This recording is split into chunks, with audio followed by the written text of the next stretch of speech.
তোমাকে ডাকি যদি একবার আল্লাহ, আমাকে কাছে টানো বারবার। তোমাকে ডাকি যদি একবার আল্লাহ, আমাকে কাছে টানো বারবার।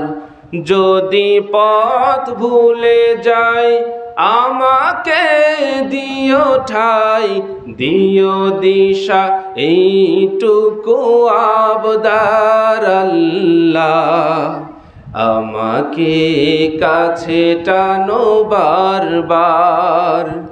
তোমাকে ডাকি যদি একবার আল্লাহ, আমাকে কাছে টানো বারবার। জোরে বলেন আল্লাহু আকবার। সম্মানিত উপস্থিতি, রবের অনুগ্রহে আমরা এখানে আসতে পেরেছি, বসতে পেরেছি। মহান রব্বুল আলামিন আমাদেরকে তৌফিক দান করেছেন। শুকরিয়া আদায় করলে আল্লাহ বাড়িয়ে দেন। কি করে দেন?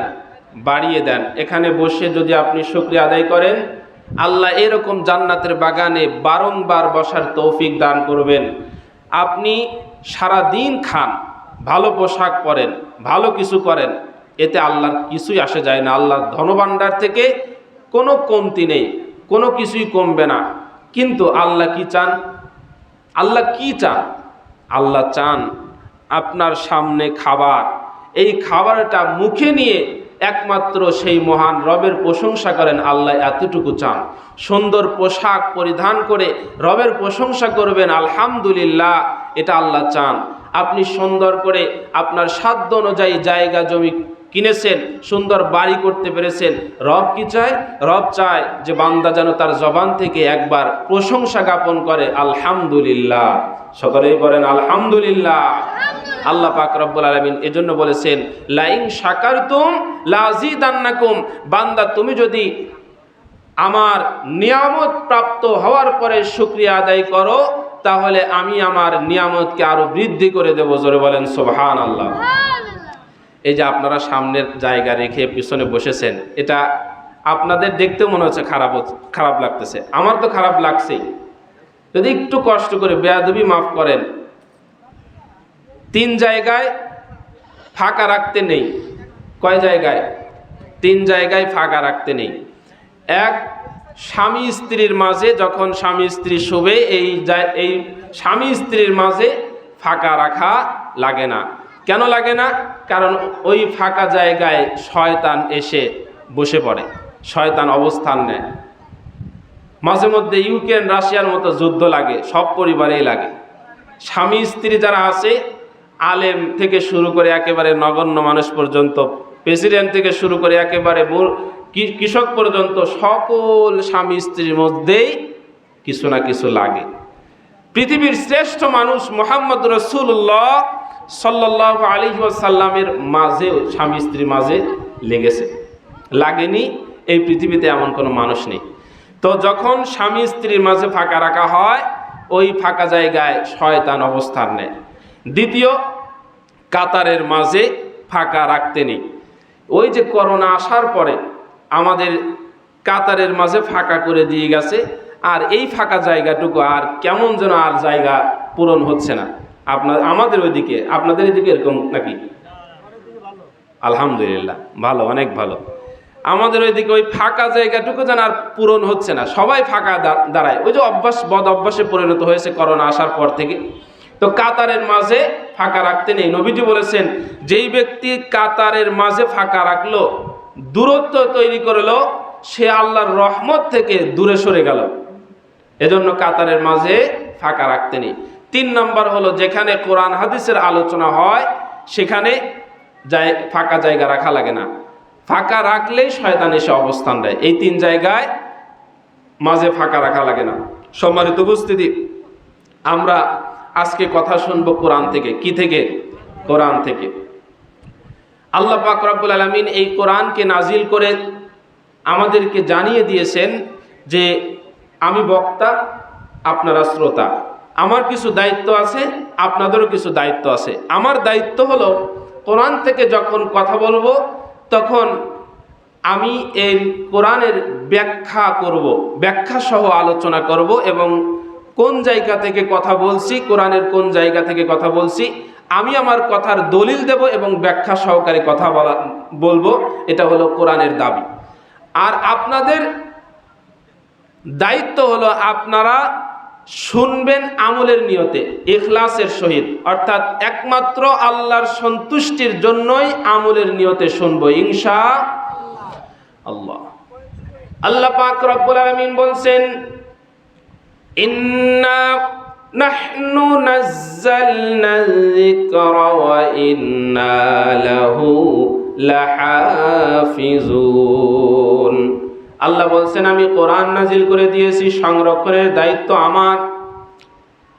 আর যখন মানুষের মাঝে এই কিতাবকে যখন কেউ আলোচনা করবে, যখন কোরআন থেকে কথা বলবে, লিতুবাইয়িনা লিন-নাসি মা নুযিলা ইলাইহিম, এই কোরআন থেকে ব্যাখ্যা করে করে মানুষকে বোঝাবে। ওয়ালা আল্লাহুম ইয়াতাফাক্কারুন, আর শ্রোতাদের দায়িত্ব হলো তারা চিন্তা ভাবনা করবে আমাদের জীবনে কোনটা সঠিক, কোনটা ব্যাঠিক, কোনটা করতে হবে, কোনটা করতে হবে না, কোনটা ভালো, কোনটা খারাপ। আমলের নিয়তে এই কথাগুলো শুনবে। আর বক্তার দায়িত্ব হলো কিতাবুন উনজিলা ইলাইকা ফালা ইয়াকুন ফি সাদরিকা হারাজুম মিনহু লিতুনজিরা বিহি ওয়া যিকরা লিল মুমিনিন। জোরে আল্লাহু আকবার। আল্লাহ বলছেন, কিতাবুন উনজিলা ইলাইকা ফালা ইয়াকুন ফি সাদরিকা, এই কিতাব আমি নাজিল করেছি। কিতাব থেকে যখন কেউ কথা বলবে, ফালা ইয়াকুন ফি সাদরিকা, তার অন্তরের মধ্যে কোনো দ্বিধা দ্বন্দ্ব, কোনো সংশয়, কোনো ভয় রাখা যাবে না। এজন্য আমি যখন কথা বলবো, আমার এই কথা শোনার পরে চোরের বিরুদ্ধে গেলে চোর মন খারাপ করবে, ডাকাতের বিরুদ্ধে গেলে ডাকাত মন খারাপ করবে, কিন্তু আল্লাহ পাক রব্বুল আলামিন বলছেন, বক্তা যখন কথা বলবে, বক্তার অন্তরের মধ্যে কোনো দ্বিধা দ্বন্দ্ব, কোনো সংশয়, কোনো ভয় রাখা যাবে না। স্বাভাবিক ব্যাপার হলো কোরআনুল কারীমের মধ্যে চোরের বিরুদ্ধে আয়াত রয়েছে। আল্লাহ বলছেন, আস-সারিকু ওয়াস-সারিকাতু ফাকতাউ আইদিয়াহুমা, চোর চুরনির হাত কেটে দাও, যদি চোর চুরি করে তাহলে তার হাত কেটে দাও। জিনাকারীর ব্যাপারে আল্লাহ পাক রব্বুল আলামিন আয়াত নাজিল করে, বিধান নাজিল করে জানিয়ে দিয়েছেন, আয-যানিয়াতু ওয়াজ-যানি ফাজলিদু কুল্লা ওয়াহিদিম মিনহুমা মিয়াতা জালদা, অবিবাহিত হলে 100 বেত্রাঘাত করো, আর যদি বিবাহিত হয়, জিনাকার হয়, তাহলে তাকে দুর্রা মারতে মারতে, পাথর নিক্ষেপ করতে করতে তাকে হত্যা করো। এই আয়াত যখন বক্তাগণ আলোচনা করবেন, তখন স্বাভাবিকভাবেই জিনাকারী অসন্তুষ্ট হবে, দুর্নীতির বিরুদ্ধে বললে দুর্নীতিবাজ অসন্তুষ্ট হবে, চাঁদাবাজের বিরুদ্ধে বললে চাঁদাবাজ অসন্তুষ্ট হবে।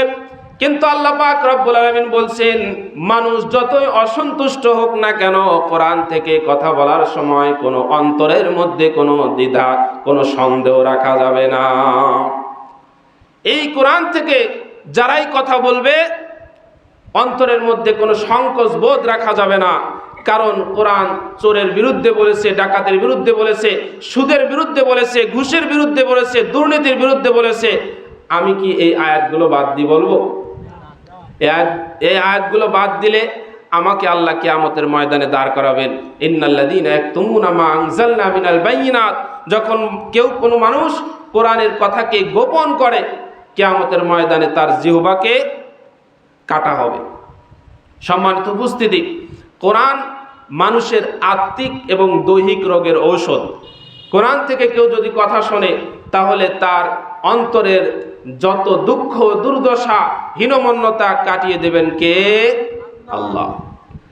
আল্লাহ বলছেন, ওয়া নুনাজ্জিলু মিনাল কুরআনি মা হুয়া শিফাউন ওয়া রাহমাতুল লিল মুমিনিন। আল্লাহু আকবার। আল্লাহ পাক বলছেন, আমি এই কোরআন নাজিল করেছি মুমিনদের জন্য শিফা, আপনার আত্মিক রোগ রয়েছে, দৈহিক রোগ রয়েছে, সকল রোগের ঔষধ হলো কোরআন। কোরআনকে যদি আমরা বুঝতে চাই, কোরআন যদি আমরা তেলাওয়াত করি, কোরআনের ধারক বাহক যদি হই, তাহলে আল্লাহ পাক রব্বুল আলামিন কোরআনের মর্যাদার কারণে আল্লাহ আমাদেরকেও মর্যাদা দান করবেন। খেয়াল করুন, হযরত ওমর, হযরত আবু বকর সহ আম্মার বিন ইয়াসির রাদিয়াল্লাহু তাআলা আনহু সহ এই সমস্ত সাহাবীগণ ছিলেন রাখাল, একেবারে নিম্ন শ্রেণীর মানুষ। এরা ইসলাম গ্রহণ করলো, এই কোরআনের সংস্পর্শে আসলো। কোরআনের সংস্পর্শে আসার কারণে আল্লাহ পাক অর্ধ জাহানের খলিফা, অর্ধ জাহানের প্রেসিডেন্ট বানিয়ে দিলেন। জোরে বলেন সুবহানাল্লাহ।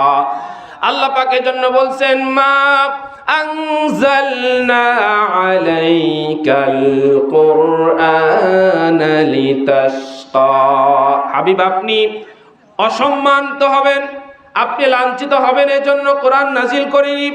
আপনি এই কোরআনের কারণে সম্মানিত হবেন। মানুষ আপনাকে প্রেসিডেন্ট মনে করবে, আপনাকে প্রধানমন্ত্রী মনে করবে, আপনাকে সম্মান করবে, এজন্য আপনাকে কোরআন দিয়েছি।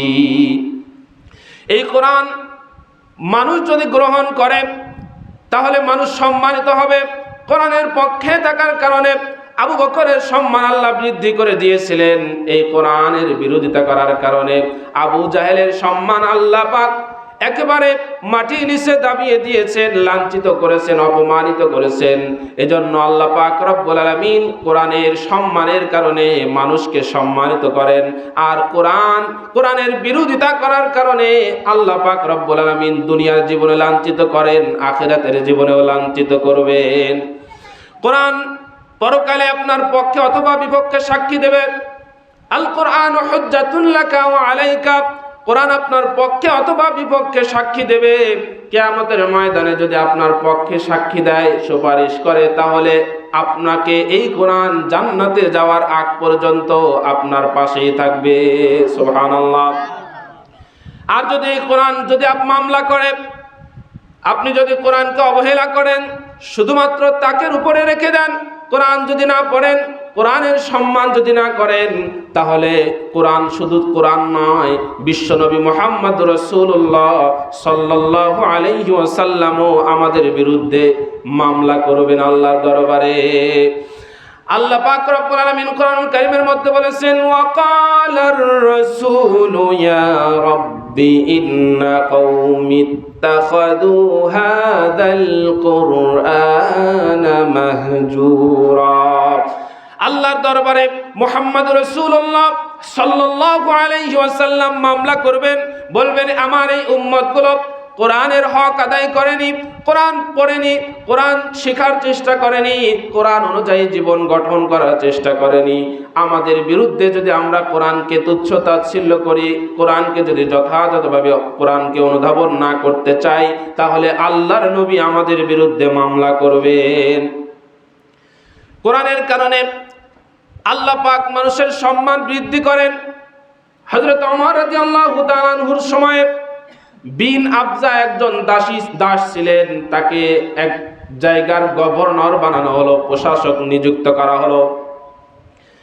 জিজ্ঞাসা করা হলো, এই বিন আবজাকে কেন প্রশাসক নিযুক্ত করা হলো?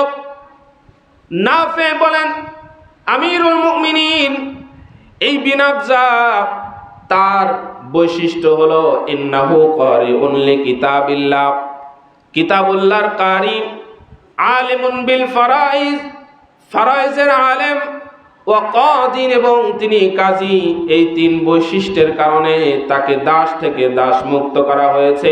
এরপরে তাকে গভর্নর বানানো হয়েছে, প্রশাসক নিযুক্ত করা হয়েছে। ধরুন একটা টিওনো স্যার। হযরত ওমর রাদিয়াল্লাহু তাআলা আনহু তখন বলেছিলেন, ইন্নাল্লাহা ইয়ারফাউ বিহাদাল কিতাবি আকওয়ামান ওয়া ইয়াদউ বিহি আখারিন। এই কোরআনের কারণে আল্লাহ পাক কতক মানুষকে সম্মানিত করেন, আর এই কোরআনের বিরোধিতা করার কারণে আল্লাহ কতক মানুষকে লাঞ্ছিত করেন, অপমানিত করেন। কোরআনের কারণে আল্লাহ পাক কাউকে সম্মানিত করেন, কাউকে অপমানিত করেন। তো এই কোরআন শিখার, অনুধাবন করার, আমল করার চেষ্টা করব ইনশাআল্লাহ। মুসলমানদেরকে ঘন্টার পর ঘন্টা ওয়াজ শোনানো যায়, কিন্তু কোরআন শেখানো যায় না। কোরআন শিখতে হবে। যদি বলা হয় মসজিদে যে বয়স্কদের কোরআন শিক্ষার ব্যবস্থা করা হবে, আপনারা সকলে হাত উঠান, কে কে শিখবেন। সবাই হাত পা একসঙ্গে উঠায় একেবারে। কিন্তু বাস্তবতা হলো 15-20 দিন, 1 মাস পরে আর কাউকে খুঁজে পাওয়া যায় না। মুসলমানদেরকে, এই বাংলাদেশের মানুষদেরকে ঘন্টার পর ঘন্টা, মাশাআল্লাহ, ঘন্টার পর ঘন্টা আলোচনা শোনে, আরও যত নেক আমল আছে সবই করে, কিন্তু কোরআন শেখে না। মনে রাখবেন, আপনি যেখানে কাজ করেন, যারা এখানে আপনারা এসেছেন, আপনাদেরকে উদাহরণ দিয়ে বলছি যে আপনারা যারা এখানে এসেছেন, যারা কোরআন পারেন, একই সঙ্গে এক অফিসে 5 জন কাজ করে, তার মধ্যে সবচেয়ে সম্মান করে তাকেই যে কোরআন পারে, ঠিক কিনা? একসঙ্গে 5 জন 10 জন কাজ করেন, এর মধ্যে তাকেই বেশি সম্মান করা হয় যে কোরআন বোঝে, কোরআন পারে, কিছু কথা হলেও কোরআন থেকে বলতে পারে, তাকে সম্মান করা হয়। কেন? এই যে আপনারা আমাদেরকে দাওয়াত করেছেন, আমরা এসেছি, আপনারা আমাদের কথা শুনছেন, আমার কোনো যোগ্যতা নেই। এই যোগ্যতা, কোরআন আমি শিখেছি, এতটুকু আমার যোগ্যতা, আমার কোনো সম্মান নেই। কোরআনের সম্মানেই সব জায়গায় আল্লাহ আমাদেরকে সম্মানিত করেন। এই জন্য কোরআন শিখবো ইনশাআল্লাহ। সকলে নিয়ত করি ইনশাআল্লাহ। সম্মানিত উপস্থিতি, আমরা কোরআন থেকে কথা বলবো। আমি শুরুতে একটি আয়াতে কারিমা তেলাওয়াত করেছি, সেই আয়াত থেকে কিছু কথা বলার চেষ্টা করবো ইনশাআল্লাহ। মা তাওফিক ইল্লা বিল্লাহ। এই পৃথিবীতে এমন অস্বাভাবিক কিছু ঘটনা ঘটেছে